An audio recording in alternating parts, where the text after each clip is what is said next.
basi we ntilo we saboni monia basa basa kabalenwe basa basa mayelwe baloi basi basi ngana kali kuna mzami bawame memutie mwangambu memutie mwangalie mae memutie mwangalifuro memutie mwana nsujo kalindiri we murubasi we ntilo we saboni monya basa basa kabalenwe basa basa mayelwe baloi basi basi ngana karimuna nzami bawame tungabe ya nodi murube atipo nodi murube elende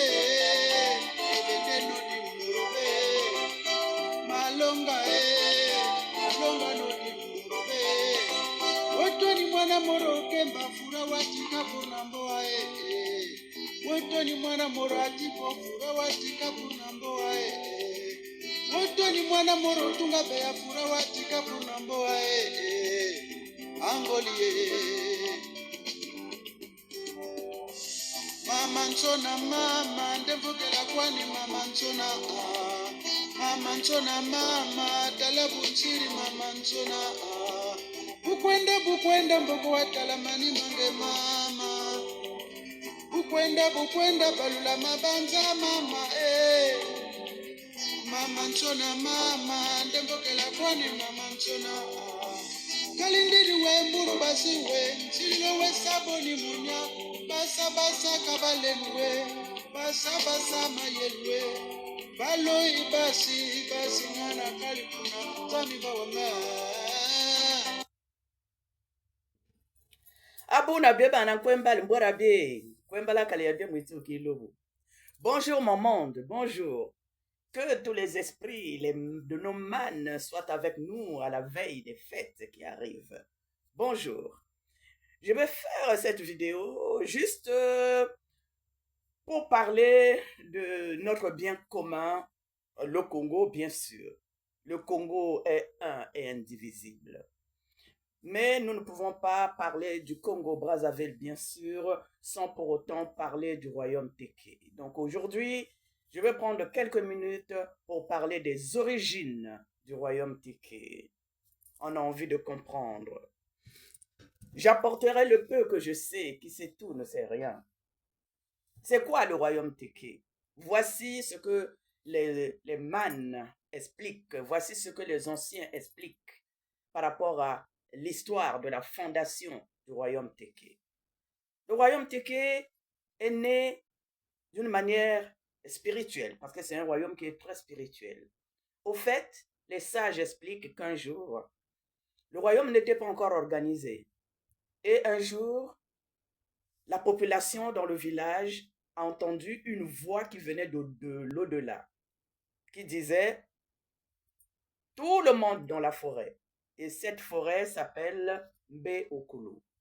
Tout le monde, allez-y vers la forêt Mbe-Okulu. Allez-y vous regrouper là-bas. Et voilà, je vais vous apporter un message.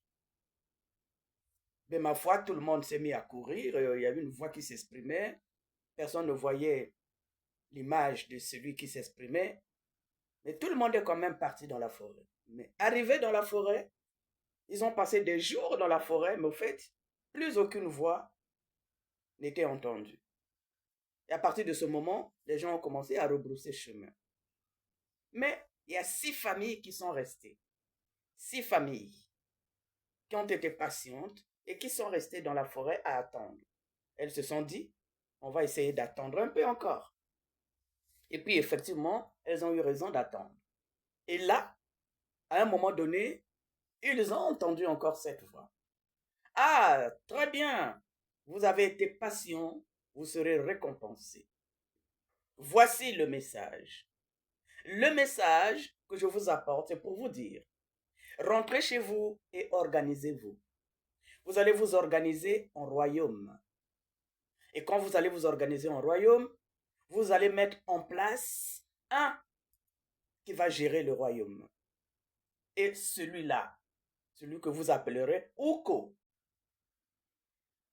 Et puis, désormais, dans cette famille que vous êtes, le Uko, on va le choisir à chaque fois parmi les 6 familles. C'est-à-dire, quand celui qui est là n'est plus de ce monde, on change, on prend dans une autre famille et on ne pourra choisir le Uko que parmi les 6 familles. Uko, c'est ce que nous appelons Makoko. Mais au fait, Makoko en français, ça ne veut pas dire grand-chose. Mais Uko en français veut dire le pont. Celui-là sera le pont qui va relier le monde, qui va relier les populations à travers les limites du paysage. Et c'est à partir de là que les familles, les 6 familles, ont eu ce pouvoir des ancêtres. Au fait, quand la voix s'exprimait, ce que eux ils voyaient, c'était vraiment une lumière sans fin. C'était une lumière qui brillait, mais alors, c'est pour cela qu'ils ont crié Nkwembali. Nkwembali veut dire le lion qui rugit. J'ai toujours confondu à chaque fois quand je dis Nkwe Onteke, hein, je confonds toujours entre le lion et la panthère. Non, Nkwe, c'est le lion. Et c'est de là qu'est arrivé, qu'est apparu ce que nous appelons Nkwembali, le grand esprit envoyé par Nzan. Nzan, c'est le caché et l'invisible. Dans le royaume Teke, les noms ne se donnent pas comme ça au hasard. Les noms ont toujours leur symbole et leur signification. On dit Nzan, c'est le caché et l'invisible. C'est-à-dire, on ne le voit pas, on ne l'a jamais vu.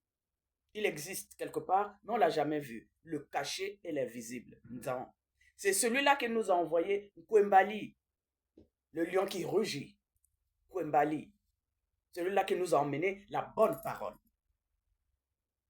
Et c'est à partir de ce moment que ceux qui sont restés, les familles qui sont restées, sont rentrées chez eux. À partir de ce moment-là, ils ont commencé à créer le royaume Teke. Voici comment est né le royaume Teke. C'est pour cela que quand vous arrivez dans le royaume Teke, on n'est pas roi de père en fils. On choisit le roi parmi les 6 familles royales. Au fait, j'aurais dû même prendre les noms des 6 familles royales. Je ne retiens qu'un seul nom, là où d'où je viens moi-même. Hein? Mais la prochaine fois, je vous parlerai des 6 familles royales. Pour le moment, nous parlons donc des origines du royaume Teke pour qu'on puisse comprendre. Donc, c'est un royaume très spirituel. C'est Nzan tout-puissant qui a envoyé le grand esprit Nkwembali pour mettre en place ce royaume. Un jour, il invite toute la population dans la forêt pour écouter son message. Les autres sont partis, 6 familles sont restées. Ce sont les 6 familles qui ont reçu le message. Ce sont ceux-là à qui Nkwembali s'est adressé. Aujourd'hui, nous avons le royaume Teke. Le royaume Teke, c'est les 6 familles royales, les 12 Nkobi, les porte-paroles. C'est bien organisé au fait. Quel est le rôle des 12 Nkobi? Et ces Nkobi-là, ce sont ceux-là qui mettent un roi en place. Comment ça se passe? C'est-à-dire quand le roi décède, ces sages, ce sont ceux qui vont se retrouver, regarder parmi les 6 familles, quelle est la famille à choisir, là où on va maintenant mettre en place, attraper, parce que dans le temps, on attrapait les rois, là où on va aller attraper le prochain roi. Le roi, c'est le pont qui unit les peuples. Et comme c'est le pont, il a un grand travail. Mon mandat à moi. Le roi est organisé, le royaume étant organisé comme ceci, il fallait que le royaume ait des représentants partout, autour des limites des frontières qui sont les siennes. C'est comme ça qu'on va avoir des représentants. Donc, comme je disais, au départ, on utilisait les noms vassaux, mais tout le monde est d'accord pour dire que vassal, ce n'est pas un nom qui convient. On préfère dire représentant. ce sont les représentants du roi qu'on trouve un peu partout. En RDC, on va trouver des représentants du roi. Au Gabon, on va les retrouver. Hein. Et il y a des ramifications jusqu'au Centrafrique. Et naturellement, au Congo-Brazzaville, là où le siège du royaume est à Mbé. Voici mon monde, ce que je voulais vous dire aujourd'hui. Tout simplement, je ne vais pas aller plus loin. J'ai parlé donc des origines du royaume, point à la ligne. Au fait, ce que je voulais dire, effectivement, nous avons, par exemple, au Congo-Kinshasa, la dernière fois, j'avais dit Beach Ngaliema. Non, c'est Beach Ngobila. Merci de m'avoir corrigé, mon monde. C'est là aussi le partage. Qui sait tout ne sait rien. La forêt, là où les gens se sont rencontrés, s'appelle Mbe Okulu. Nkwembali, ce n'est pas le rugissement de la panthère, c'est le rugissement du lion. On dit royaume Teke, non, on dit royaume Tio. Parce qu'au fait, Tio a une signification. Teke ne veut rien dire. Tio, parce qu'effectivement, les Tio, ce sont les vendeurs, ce sont les commerçants. C'est pour cela que quand ils faisaient le commerce avec Kinshasa, l'autre Congo de l'autre rive, il disait toujours, on va aller à Intaa. Intaa, là où il y a la joie. On part à Intaa pour le marché. Le nom Kinshasa est venu de là. Intaa, c'est la joie. Et puis, nous avons effectivement le Beach Ngobila à Kinshasa. Oui. J'ai parlé de Nkwembali, effectivement. Le jour qu'il parlait, il a dit plus tard. Voici ce que seront les principes de Nkwembali. Quand vous allez mettre en place votre royaume, le royaume Tio, respectez les principes de Nkwembali qui est le messager qui a apporté le message. Quels sont ces principes? Ne pas voler, ne pas tuer, ne pas tricher, ne pas commettre d'adultère et tant d'autres sûrement. C'est pour cela que nous portons le tissu rouge, couleur sang. C'est parce que la vie est sacrée. Ça veut tout simplement dire qu'il faut respecter la vie humaine. Dans le royaume Teke, on est Mwana Nkwembali, mais Mwana Nkwembali, je suis le fils et la fille de Nkwembali. J'assume ce que je suis parce que je respecte les principes de Nkwembali. Je respecte la vie humaine. Je ne triche pas. Je ne mens pas. Je ne commets pas d'adultère. Je suis moi, fille de Nkwembali. Et quand on est on garde ces principes, comme on dit en Teke, au Shibakwa Mbulukui. Celui qui perd la raison perd le combat. Donc, pour garder la raison, il faut respecter les principes de Nkwembali.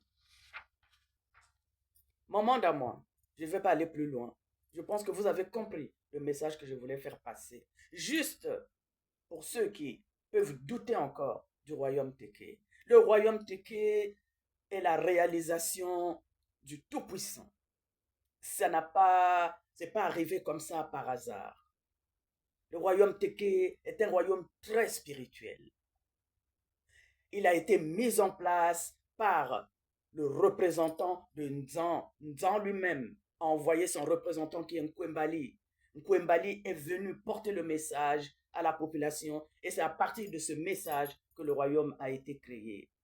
Le roi Uko, c'est le pont, Uko, a mis en place le royaume Tio qui existe jusqu'aujourd'hui. Et nous devons, pour l'avenir de notre République actuelle, garder nos fondements parce que ce sont les racines. Sans ces racines, la République n'est rien du tout. Quand je dis cela, je vous dis à très bientôt et bonne fête à tous, mon monde. On est ensemble. Le Congo est un et indivisible avec tout le monde qui forme la famille congolaise. Quand j'ai dit cela, je vous dis à très bientôt. C'était la reine, la seule et l'unique.